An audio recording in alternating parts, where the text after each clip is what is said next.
Welcome to the slop farm. Enjoy the video. You start by confirming prerequisites so you waste no time. First, verify the device supports GPRS and record the APN, username, and password. This prevents guesswork later.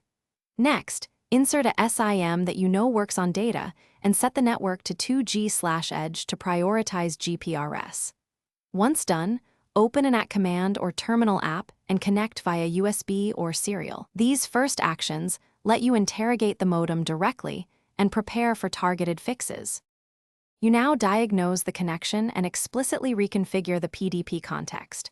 Run @+cgat to confirm GPRS attachment and @+cgdcont to list the APN entries. This reveals mismatches. If the modem is unresponsive, reset the radio using @+cfun equals 1 and wait 30 to 60 seconds for a clean restart.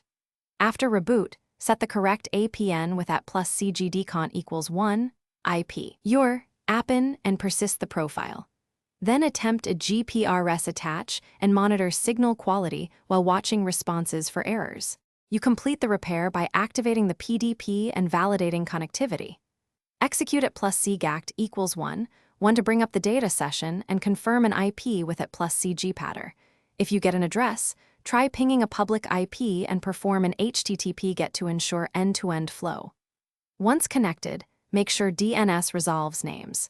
If things go wrong, toggle the SIM and radio. Confirm the carrier allows GPRS on the plan, and inspect the antenna and coax for physical faults. This single troubleshooting tip often finds persistent issues. Thanks for watching. Consider subscribing if we helped you today.